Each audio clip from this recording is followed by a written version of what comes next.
Okay, so I just want to talk about the Iran war. So, to be honest, it's not that surprising because essentially it's game theory writ large on the international stage. The United States and Israel want to get rid of Israel's competitor, Iran, and therefore they started a war.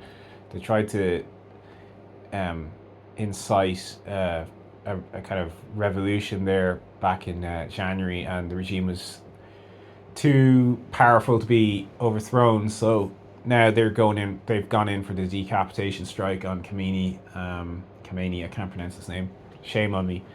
But basically, that is what they're now proceeding with. Although that has been in the offing for decades. They really wanted to knock out Iran as a competitor to Israel in the Middle East.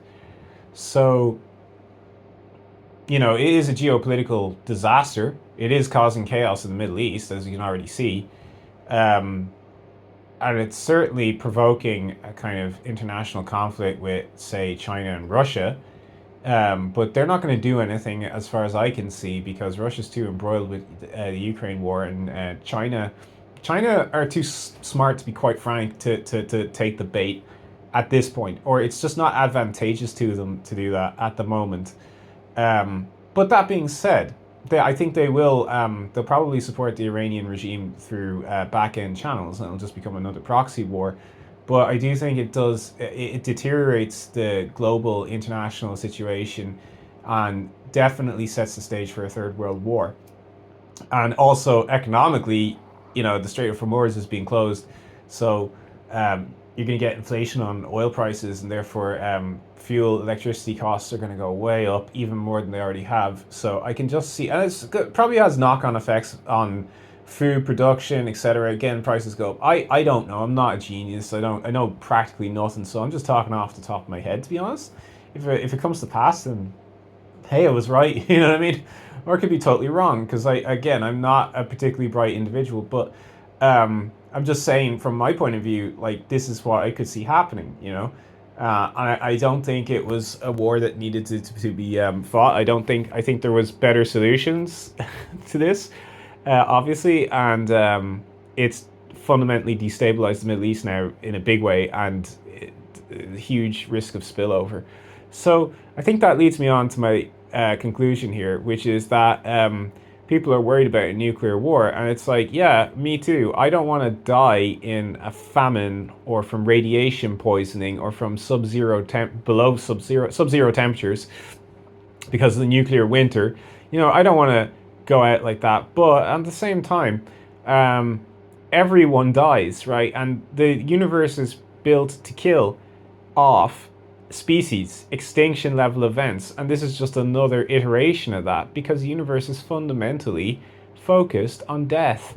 You know what I mean? That Just take a look up at the sky, and what do you see? You might see a few pinpricks of light amongst the overwhelming abyss of darkness. What does that tell you? Because it tells me that there's no way out of this game. You know what I mean? It's just a hellish, cruel existence where chaos reigns and blood is let. And I'm just thinking, like, what kind of reality allows somebody like Epstein to thrive, not just to exist, but to thrive, and others like him. And although not substantiated by hard evidence, there's plenty of circumstantial evidence to demonstrate that they were engaging in ritualistic cannibalism. Again, what kind of reality allows people like that not just to exist, but to thrive and rule over us? What does that tell you? To me, it tells me this reality is like fundamentally hellish, which goes back to my original video about life being hell. But like, I'm just sort of saying, the movie Event Horizon, where they have the blood orgy on the spaceship, and it's like, oh my god, look at what they're doing, right? And apparently, like, our reality is, a mix of, like, say, heaven and hell. It's in the middle. It's neutral. Well, Event Horizon was taking place in Epstein's circles right here on Earth. So, and actually worse than what was depicted in Event Horizon, because at least those were adults. You know what I mean? No, yeah, we're this world is pretty fucked up. It's beyond fucked up, if I'm going to be honest. It's a nightmare. And if there is a nuclear war, so what? You know what I mean? So fucking what?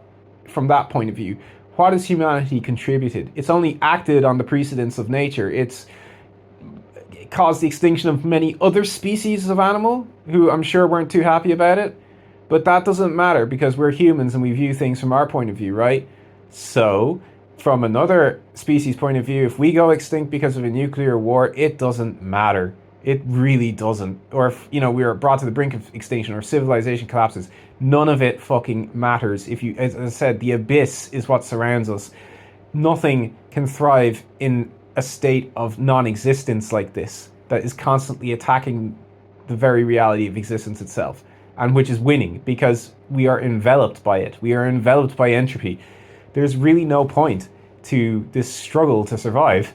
And so if there is a nuclear war, which is likely given the way things are set up by the nature of this existence, then who cares? Because as I said, humanity are a fairly evil species. I'm saying all animal species have varying degrees of evil, for sure. But humanity is well up there, if not at the very apex. Well, we are apex predators, so I suppose figure. But it's no great loss. It's no great loss. So let the games begin.